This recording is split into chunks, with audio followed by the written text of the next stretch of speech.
How did this mining prodigy, who once commanded vast operations, end up in such a dire situation? Was it reckless ambition or something far more sinister? Parker's rise to fame has now come crashing down, with his future uncertain and his legacy in ruins. This is the same Parker who used his college savings to launch a mining career, who struck over $13 million worth of gold before he was 25, and who turned gritty mining into TV gold.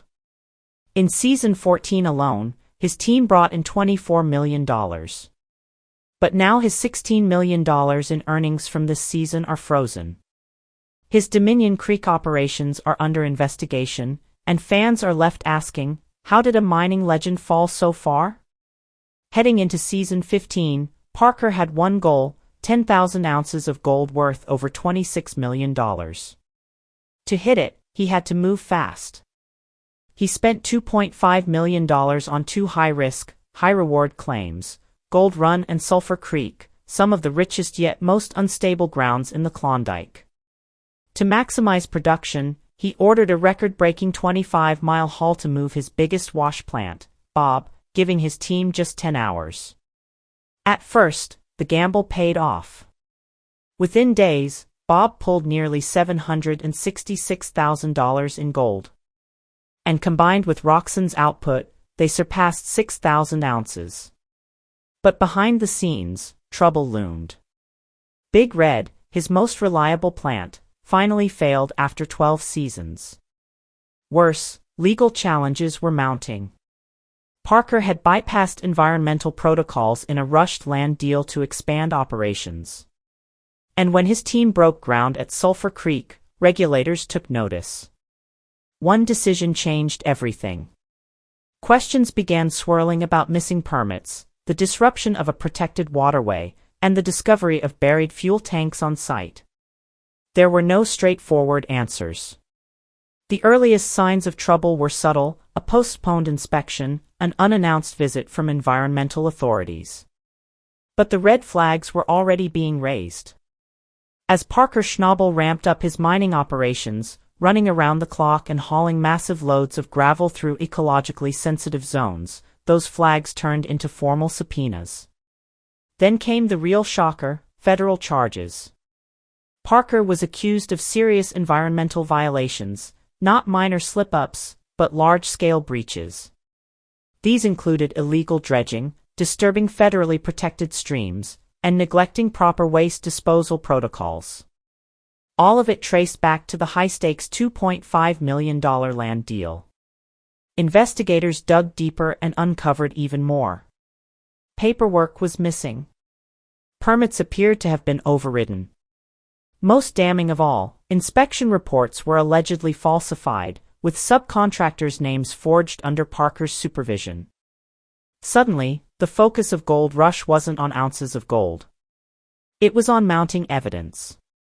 Prosecutors claimed Parker had knowingly crossed the line in pursuit of his 10,000-ounce goal. He cut corners, ignored multiple warnings, and endangered both the environment and public safety. In court, the numbers were hard to ignore: 68 documented violations, over $3.1 million in unapproved site changes, toxic soil contamination, and more than 8,000 gallons of missing hydraulic fluid. Parker's legal team argued it was all a misunderstanding, blaming subcontractors and bureaucratic delays. But emails shown in court painted a different picture: messages where Parker urged his crew to ignore regulatory interference and push production nonstop. Then a former crew member came forward, alleging Parker had been warned repeatedly about legal risks and chose to proceed anyway. The case shifted from blame to intent. Prosecutors called it a pattern of deliberate disregard for environmental law. When obstruction charges were added, Parker's downfall became unavoidable. The court found his actions met the highest standard of environmental harm. But strangely, there was no public arrest, no mugshot, no official statement. Parker vanished from the public eye quietly. Rumors swirled. Was he negotiating restitution in hiding? No one knew. This was the same Parker who made $24 million in one season, who lived modestly despite his wealth. Now he had disappeared, leaving behind silence, speculation, and the shattered remains of a once legendary mining legacy. It was never about the money for Parker. It was about loyalty, hard work, and honoring the legacy of those who came before him. His values were rooted in his family's rugged history. His great-grandfather carved out a life in the Alaskan wilderness, and his grandmother joined him in 1937. His father still rises at 4:30 a.m. to this day to work.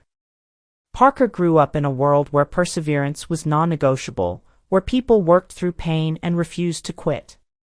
That upbringing shaped who he was and made his fall all the more difficult to witness.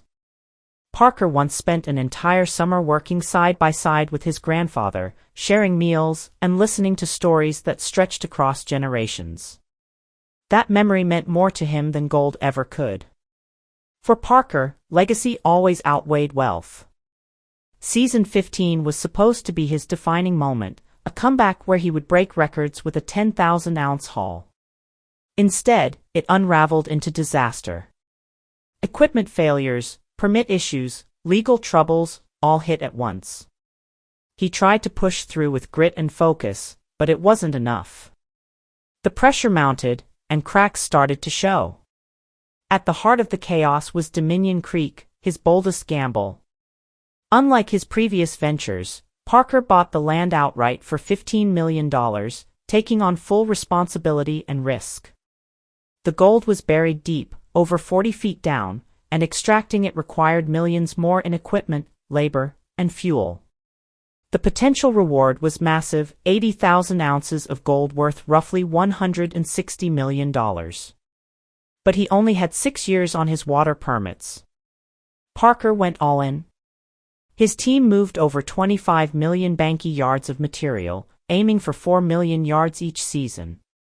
That kind of workload demanded everything from everyone. Tyson, Lee, Mitch Blaschke, and the rest of the crew were constantly under pressure.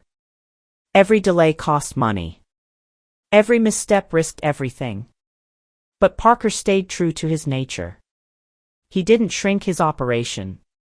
He expanded, locking in deals like the one with Metallic Minerals for rights to mine Australia Creek. Parker's empire grew fast, but so did the stakes. With $200 million on the line, the margin for error vanished.